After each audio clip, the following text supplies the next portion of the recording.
কোনো হয়নি আব্বু। আব্বু তুমি ডাকো না, দেখো না আমি কেমন যেন করছে আব্বু। এই দিনটা যাতে দেখতে না হয়, এই জন্য এতদিন তাতইকে আমি নিষেধ করে এসেছি। তোমরা কেউ আমার কথা শোনেনি, তাতেও শোনেনি। এখন হাতে নাতে প্রমাণ পেলে তো কি ভেবেছো তোমরা? আমি তো মা, আমার খারাপ লাগে না?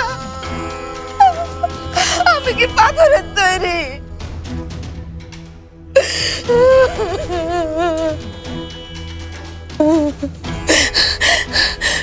রাপা, তুমি ওখানে মূর্তির মতো বসে না থাকে এখানে এসে একটু জল পর্যন্ত দিতে পারো।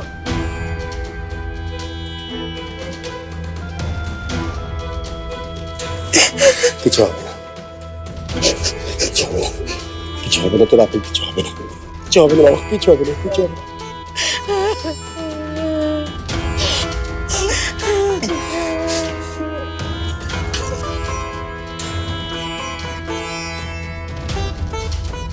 অন্যায়, এটা ঘোর অন্যায়। আপা একটার পর একটা অন্যায় করে যাবে, অথচ এর কোনো প্রতিকার নেই। আপা এখন ওই মেয়েটাকে একদম মৃত্যুর মুখোমুখি এনে দাঁড় করিয়ে দিয়েছে। প্রতিকার? কিসের প্রতিকার চাইছো তুমি নিজাম? আর কেনই বা প্রতিকার চাইছো?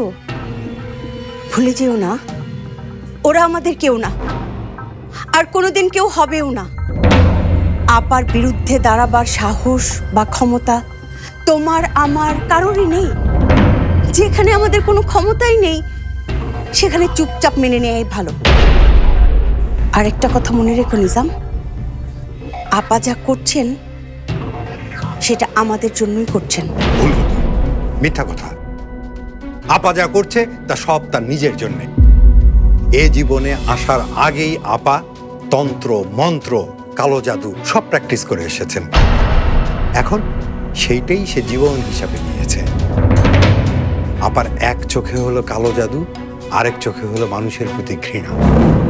আর ওই ঘৃণায় মেয়েটা ক্রমে ক্রমে শেষ হয়ে যাচ্ছে। কিন্তু না, এইসব আর চলবে না।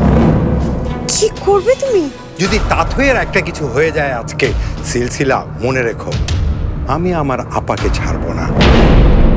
আমি ভুলে যাব উনি আমার বড় বোন, আর আমি এও ভুলে যাব যে উনি আমার রক্তের কেউ।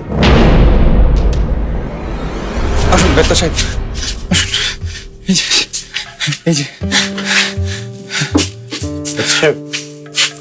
আমার মেয়ে মাথাটা ঘুরে গেল, তারপর প্রচন্ড জ্বর, জ্ঞানই ফিরছে না। শান্ত হন আপনি প্লিজ, আমি দেখছি।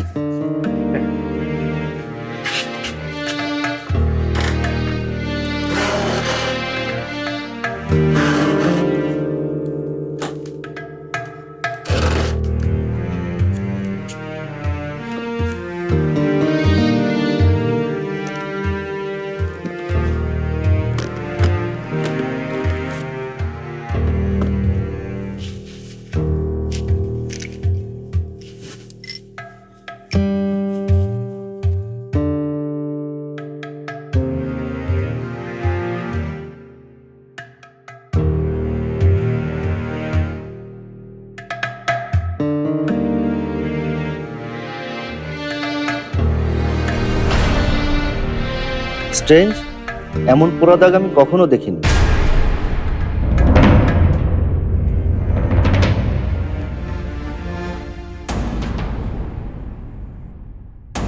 সর্বনাশ, এত বেশি টেম্পারেচার, এটা ইম্পসিবল।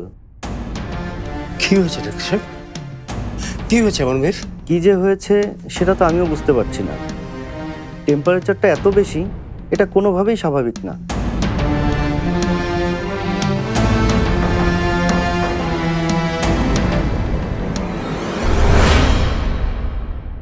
এই যে তুমি কথা বলতে পারছো না, এভাবে থাকা যায়? আমার তো একদম ভালো লাগছে না। আচ্ছা শোনো না, আজই ডাক্তারের কাছে চলো।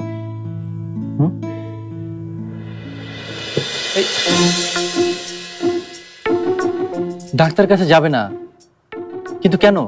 আমিও দেখতে চাই কে যেতে, তোমার ভয় নাকি আমার সুর? আমি রূপকথার গল্পের মতো আমার সুর দিয়ে তোমাকে ফিরিয়ে আনবই। ফিরিয়ে আনবই তোমাকে।